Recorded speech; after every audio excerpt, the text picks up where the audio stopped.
Hey guys, what's up? Welcome back to Bax's Balls. I'm Charlie and this is my dad. Mike. And today we're going to be showing you our new snake that we just got at the Toronto Reptile Expo.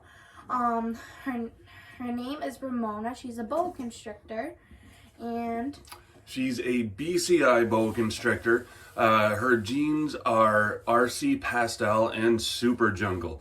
Now I'll get her out and we'll show you guys. What do you name her? Ramona. Ramona.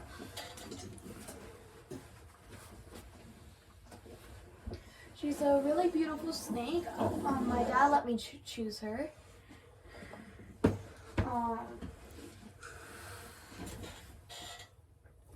There you go. Look how pretty she This is Ramona. What I loved about her and why I chose her is because the pattern at her end of the tail is completely different from the rest of her body. And I thought she looked really unique, so that's why I chose her. She's really pretty and, well... Obviously just a baby. She'll get to be... Dad wanted another boa constrictor. Yeah, she'll get to be about 8 to 10 feet as a full-grown adult, about 8 to 10 years down the road. She'll probably get as big as our other boa constrictor over here, fully grown. If you guys don't remember from the first video, I told you about Bernard, our other boa constrictor. So, anyways, we'll give you guys a closer look at her. Okay, so this is Ramona. She's got this pattern on her back that's different than the usual bow ties. That's due to the super jungle gene. And the more pinkish, sandy tones are for the super or the RC pastel. And right now, the underside of her belly, you're squirmy, aren't you? The underside of her belly is white or beigeish. And I guess RC pastel, as they age, their belly just turns red. Not like a stark cherry red, but a noticeable red. So we're looking forward to watching her grow and seeing all the changes and everything that goes along with it. But she is just a stunner. Look at her. I could have 10 of these. Should I have 10 of these? No. Well, that's up for debate. Okay. We don't have big enough enclosures for them. Yeah. And I'm sure you guys will see a lot more of her as we go along through Bax's Balls. All right, now just going to put Ramona away. So just hold on a second.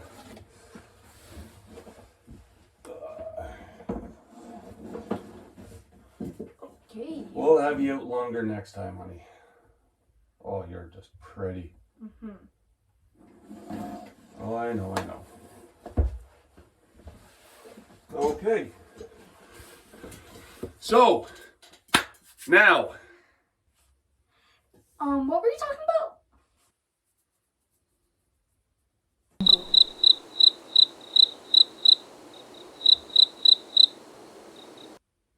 Oh, that's right. Defensive or aggressive snakes and how to deal with them and how to tame them.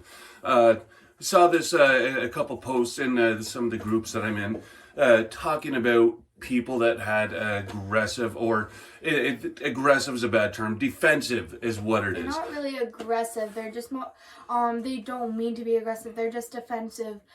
They're just trying to protect themselves. And that's exactly it. They don't come out of the gates trying to hurt you. That's not what they want to do. If anything, they just want people for the most part to stay away, especially when they're not used to being handled. So the key is to just get them used to being handled. And until you have them used to that, they're just going to be defensive, especially if you're not handling them properly. And that's what we're going to get talking about. So, do you want to say anything about it? Sure. Let's say you should never ever be afraid or nervous to pick up a snake, or they might think, what's going on? Are you going to hurt me? Are you going to do this to me? They're just wondering what's around. They're like nervous, like what's going on? What are you doing? So the best thing is just go in and pick them up. Yeah, instead of just going like shaking your hands just doing this around them. And the best way to do that is show what you want. Your intent of the snake is just, it's what's called a confident grab is the best term that I've heard for it. You don't want to just sort of go like that. Oh, I'm nervous. It's not that snakes sense nervous energy or reptiles sense nervous energy.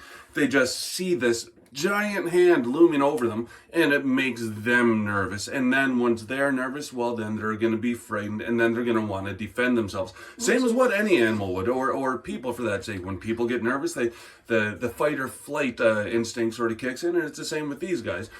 So anyways, we're going to show you what we're talking about with the confident grab and what to do and what not to do.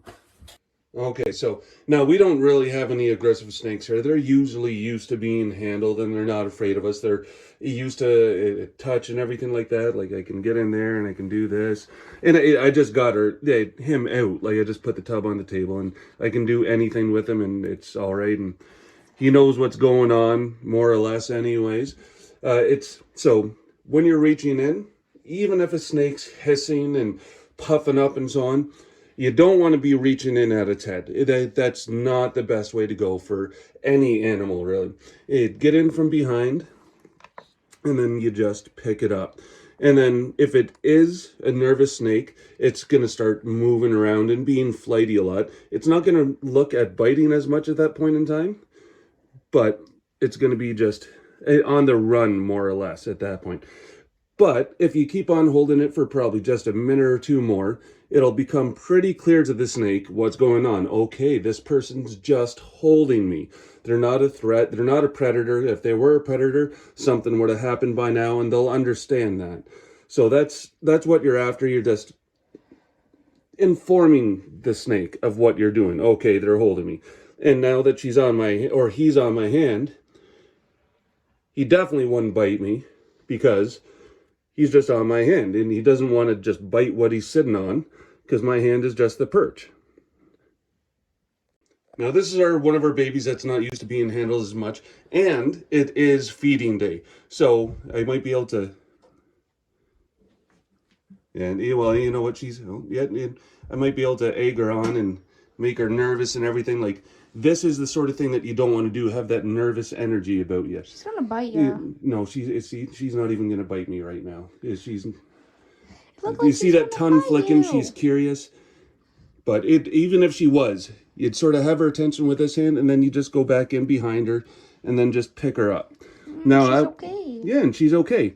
And once you pick her up, then you just rotate it. So the head's just sort of, you don't want the head facing at you. So as they're moving around, you just sort of go like that until they'd start to settle down. And you'd see that they'd start to settle down by, they'd start looking around, their tongue will start flicking. Usually when they're angry and ready to strike, their tongue isn't going that much. So once you see them moving around, they're out of that S position there, tongue's flicking, they're more curious, just wanting to know what's going on. So at that point in time, they're usually pretty safe to handle. Okay, got another hatchling out here. This is Mahogany, black pewter, head albino. Don't have her out as much as the others, but you can still, she's socialized, she's used to being handled. She was like this right when I got her out. And when she was one of the nippiest when I first got her, or when she first came out, and just through handling her. And that's the key, wouldn't you say? What would you say the key is? Just to handle them. Yep. Yeah. A couple times a day, like if you just got them, let them settle in and just get used to their enclosure. But after that, what do you think? Like a couple times a day? Yeah, see, with Sylvie, actually with any snake, if you just, go near the head, like near the neck or anywhere near the head, they're gonna, just grab it or try to pick it up near there. They're gonna think, this person is gonna hurt me. They're gonna, either tag you, they're just gonna tag you, and just saying, back off, I don't want you to do this, you're hurting me, this is scaring me. Yeah, and that's you can be near their head afterwards. And it's knowing your animals too. Like this little girl here, I can be all around her head, and it doesn't bother her, but she's used to it. She's used to human interaction. And when they're not, even still, even though mine are used to it, I don't just reach in and just right on the head. You'll still startle them. They probably won't do a defensive strike, but you're gonna startle them. And why bother doing that? People don't like that. Ah! See, people don't like it either. So, anyways, just constant handling. Be confident with what you're doing. Let your intentions be known to the animal, and then that's a great stepping stone to having beginner reptiles, especially like ball pythons, corn snakes, milk snakes, things like that. You get into more advanced animals, boas, blood pythons, burns, all sorts of other green tree pythons, rainbow boas, etc. There are other little tricks. It's really getting to knowing your animal at that point in time. But especially with these beginner ones, it's just being confident in what you're doing and doing it frequently. So until next time, like and subscribe. Share too. Or leave a comment down below if you loved this video. See you later. Bye.